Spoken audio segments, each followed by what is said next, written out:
Hi, I'm Weiser Cornell, and this is Support for Stressful Times. So nice to be with you again today. We do these calls, Zoom meetings every 2 weeks so that we can build up an ongoing practice and a sense of mutual support. Lovely to be here, and I get support from these meetings too. So, yes, that's what I mean by mutual support. If you're new here, terrific. We love having new people here. Welcome. Have a seat. It's always nice to start by pausing and sensing how you are right now.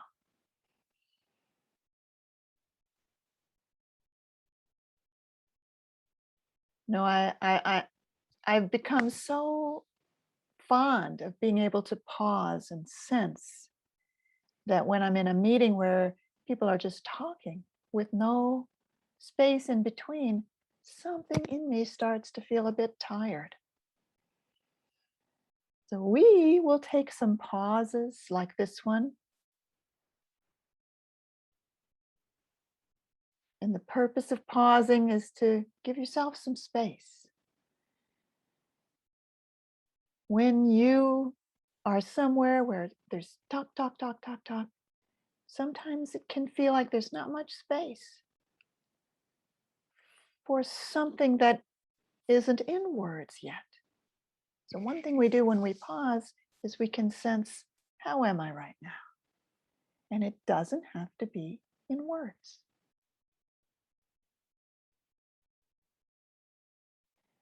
I was a smart, sensitive kid, and so I noticed when I was growing up that if people said, how are you? You were supposed to say, I'm fine. They didn't really want to know how I was. So, okay, no, I can go along with that. But then I got into the community where I learned this process, focusing that we practice here. And they would say, how are you? How are you doing? How's it going? How is that for you? And I could tell they did really want to know. And that it was okay to say, I need to take a little time in order to be able to answer you. Wouldn't that be great? To live in a world where, how are you? Uh, let me take a little time with that. I mean, sometimes we don't have the time, but so that's what I'm suggesting right now is that you take a little time to sense how you are. And take a few nice breaths. David has a question on focusing with non-specific existential fear, like there's a sword hanging over our heads. Well, it makes a lot of sense to be feeling that way these days. And the first thing I'd say to somebody like that is, no wonder. And the second thing I'd say is, you might say an inner no wonder to that place in you that feels that sense of dread.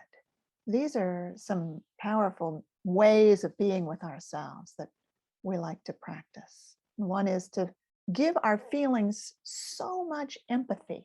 Nobody inside me is going to argue with my feelings. I'm not going to say to myself, oh, you shouldn't feel that way. That's not a good way to feel. Why do you feel that way? Do you know? Do you ever treat yourself that way? I'm feeling a little anxious. Oh, you don't have to feel anxious. Very disrespectful. And the worst of it is that when you treat your feelings that way, they don't change. And all feelings need to change eventually. The emotion means we're on the way to change. So feeling a sense of existential dread, oh, yeah, I really hear that. No wonder. So that's how I'd recommend that you treat yourself. And that's how I like to treat myself. No matter what I'm feeling, I'm saying, yes, I hear you. I know you're there. And no wonder. No wonder is a wonderful phrase. Lately, I've been feeling vulnerable. That seems to be this week's result of so much uncertainty and change and a sense of threat and danger in the world around me. Vulnerable. Something in me feels vulnerable. So notice this language. I start with I feel vulnerable. But then I kindly and gently try out, maybe I can say, something in me feels vulnerable. And something in me feels vulnerable is quite a shift there. Do you want to try that yourself with something you're feeling? I'm feeling anxious. I'm feeling worried. I'm feeling dread. I'm feeling upset. I'm feeling exhausted.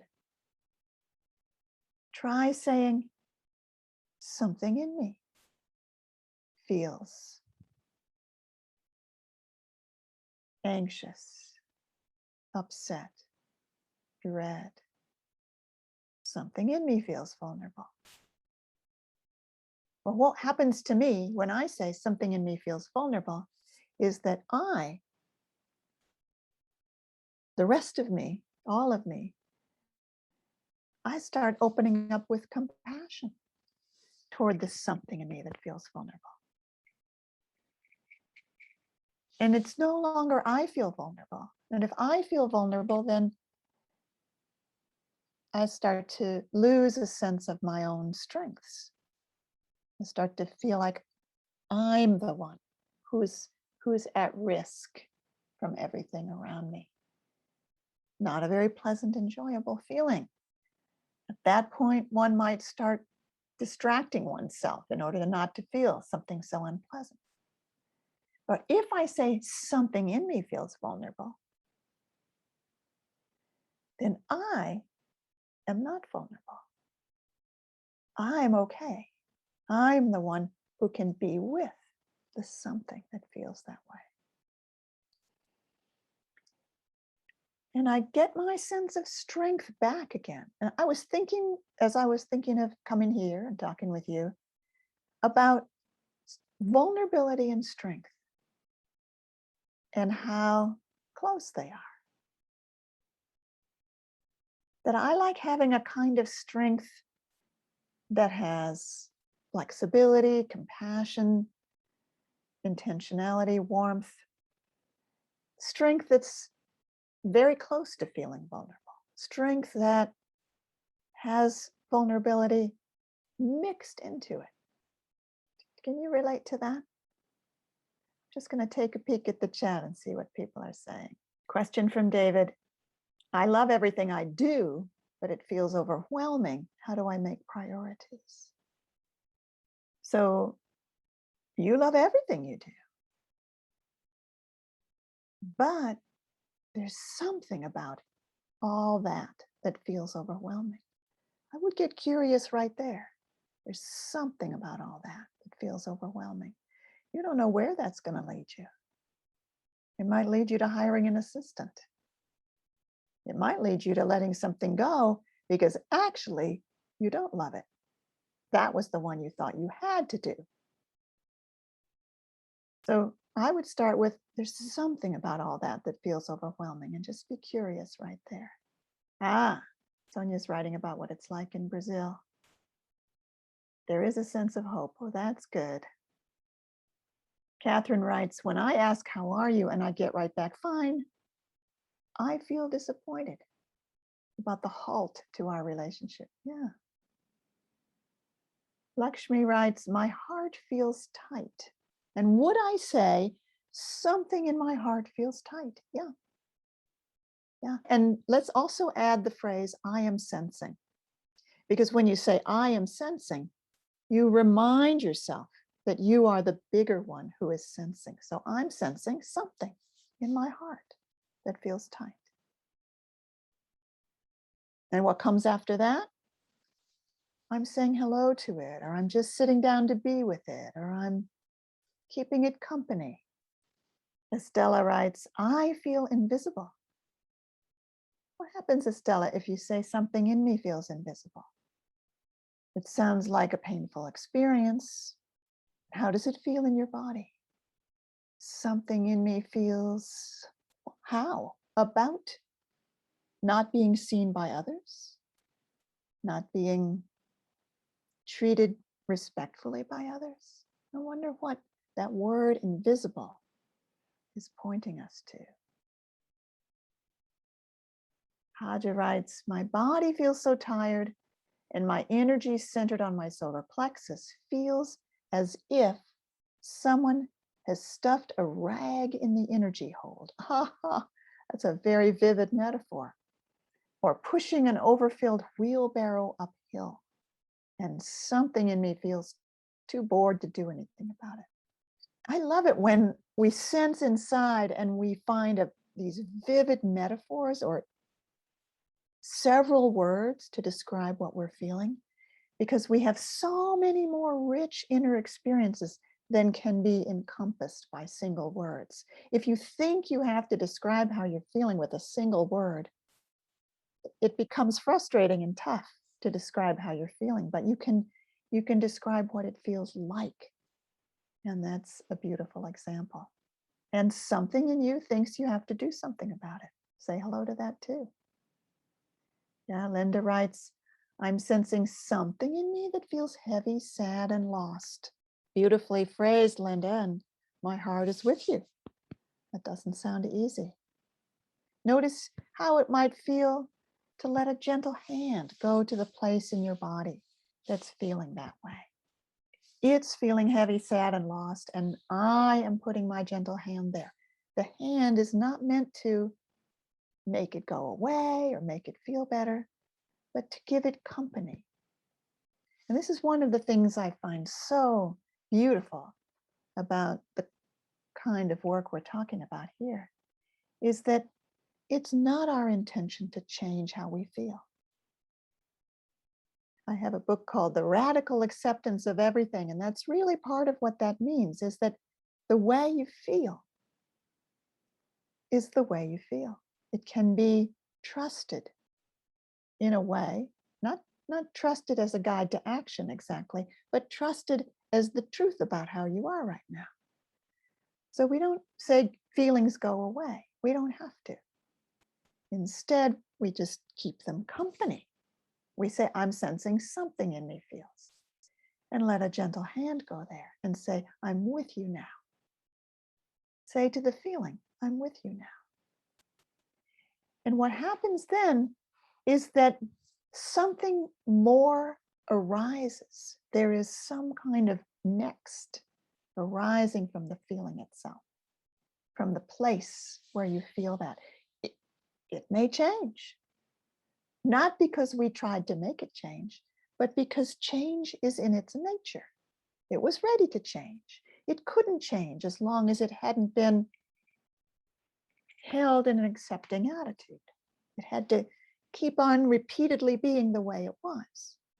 But now, held in an accepting atmosphere, maybe it relaxes a bit. Maybe something opens up. That's what I mean by something is next. We don't know what will be next, and we don't have to predict it or guess what it will be. The more you do this process, the more you start to trust in the process.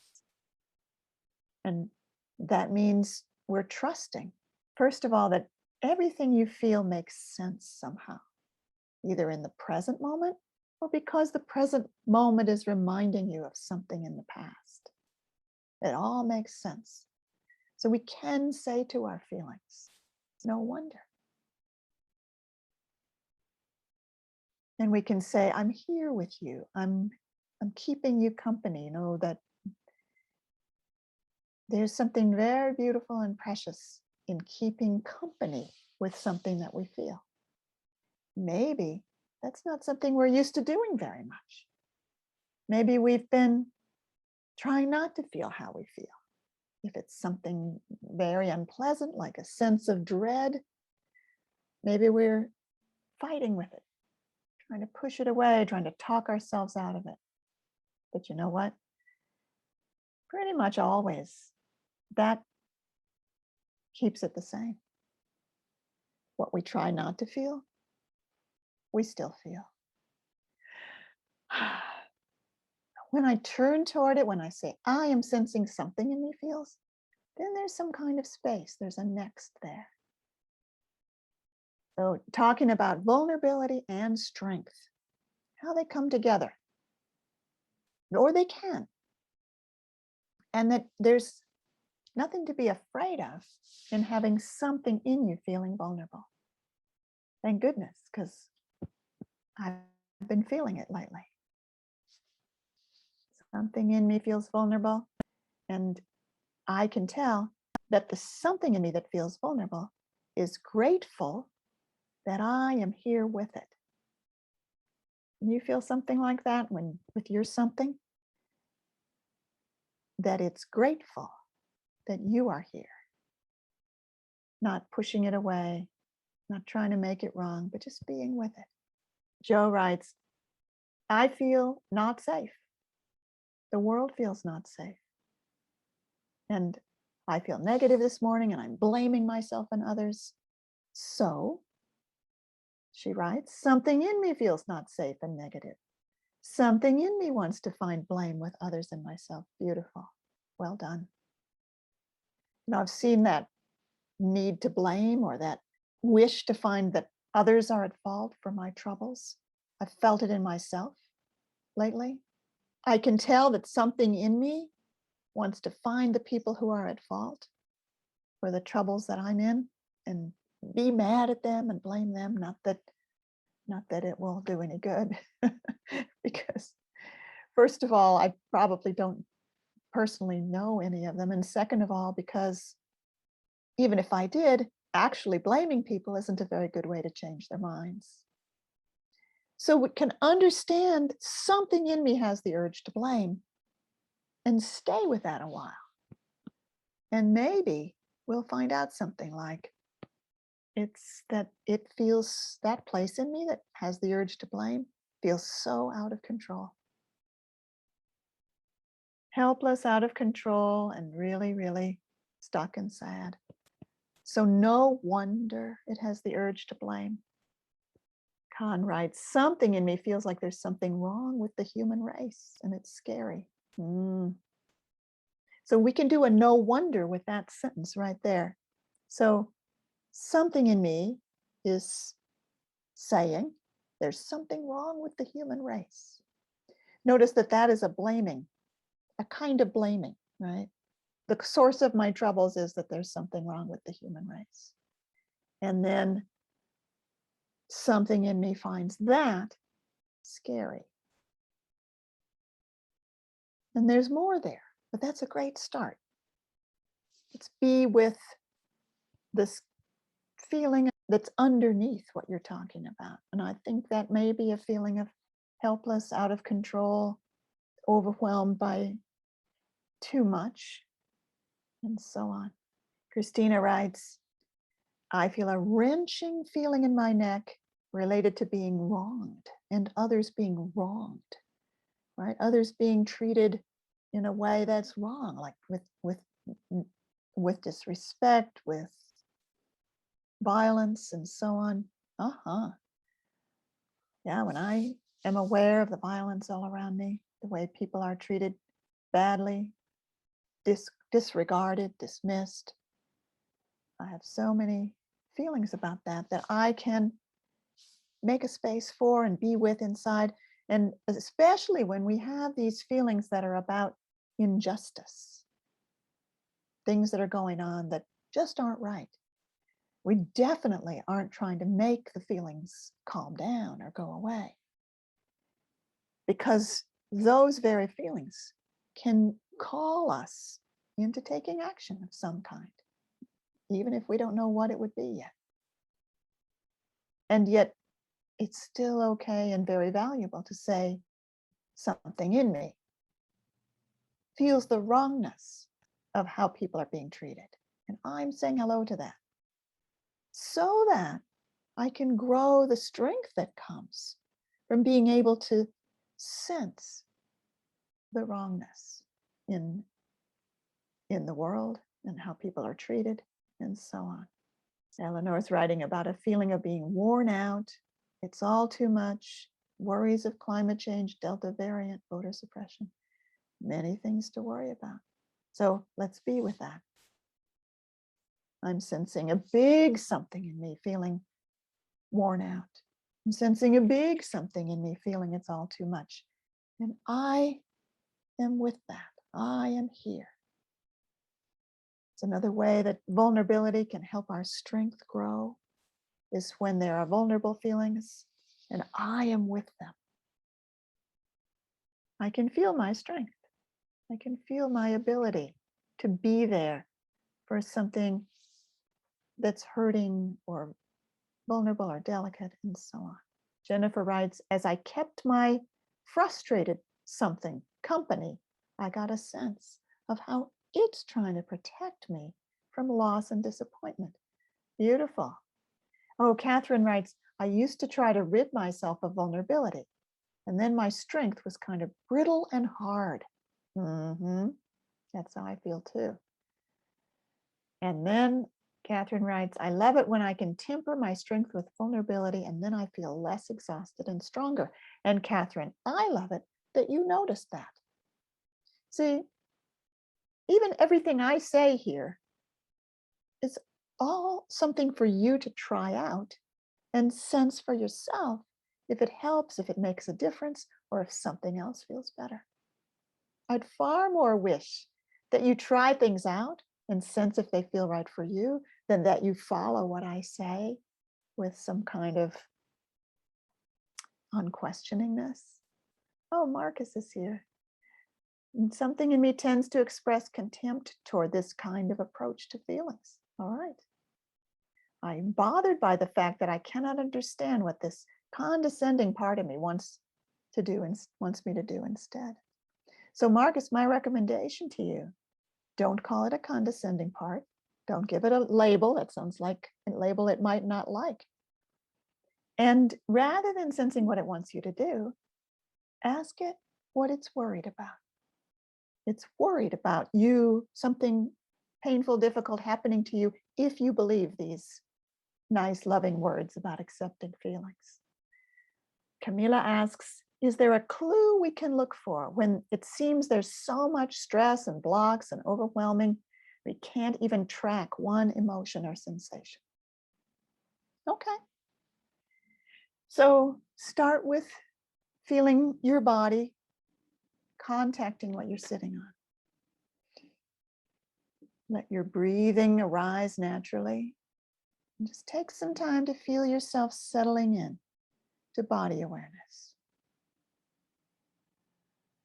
See, feeling your breathing and feeling your body. And when you're ready, let your awareness come to your throat. How is it in your throat? Okay? Tight? Constricted, clamped, or open? If it were the morning after a sore throat, you would know. You would bring awareness to your throat to see if it's still sore or not. So everyone knows how to feel in the throat. Yeah? And drop down awareness into your chest. How is it in your chest? How is it in your stomach?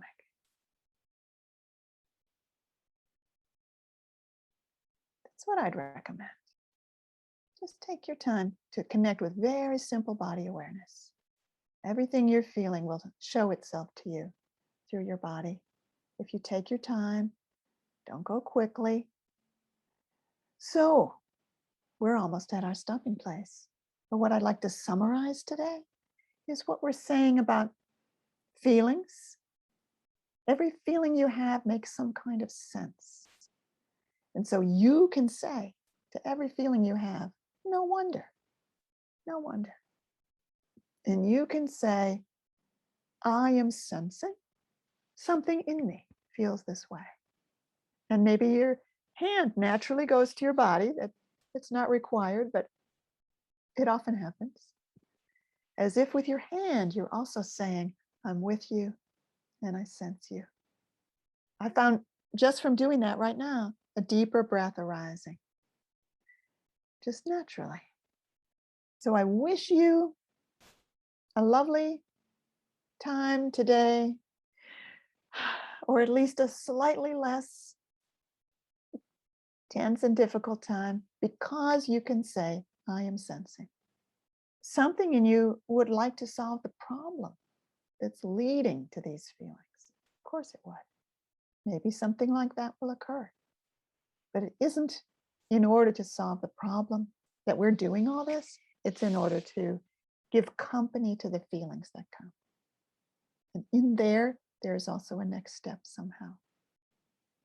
Thank you so much for being here. Thank you so much for being a community for each other. Take care. Bye.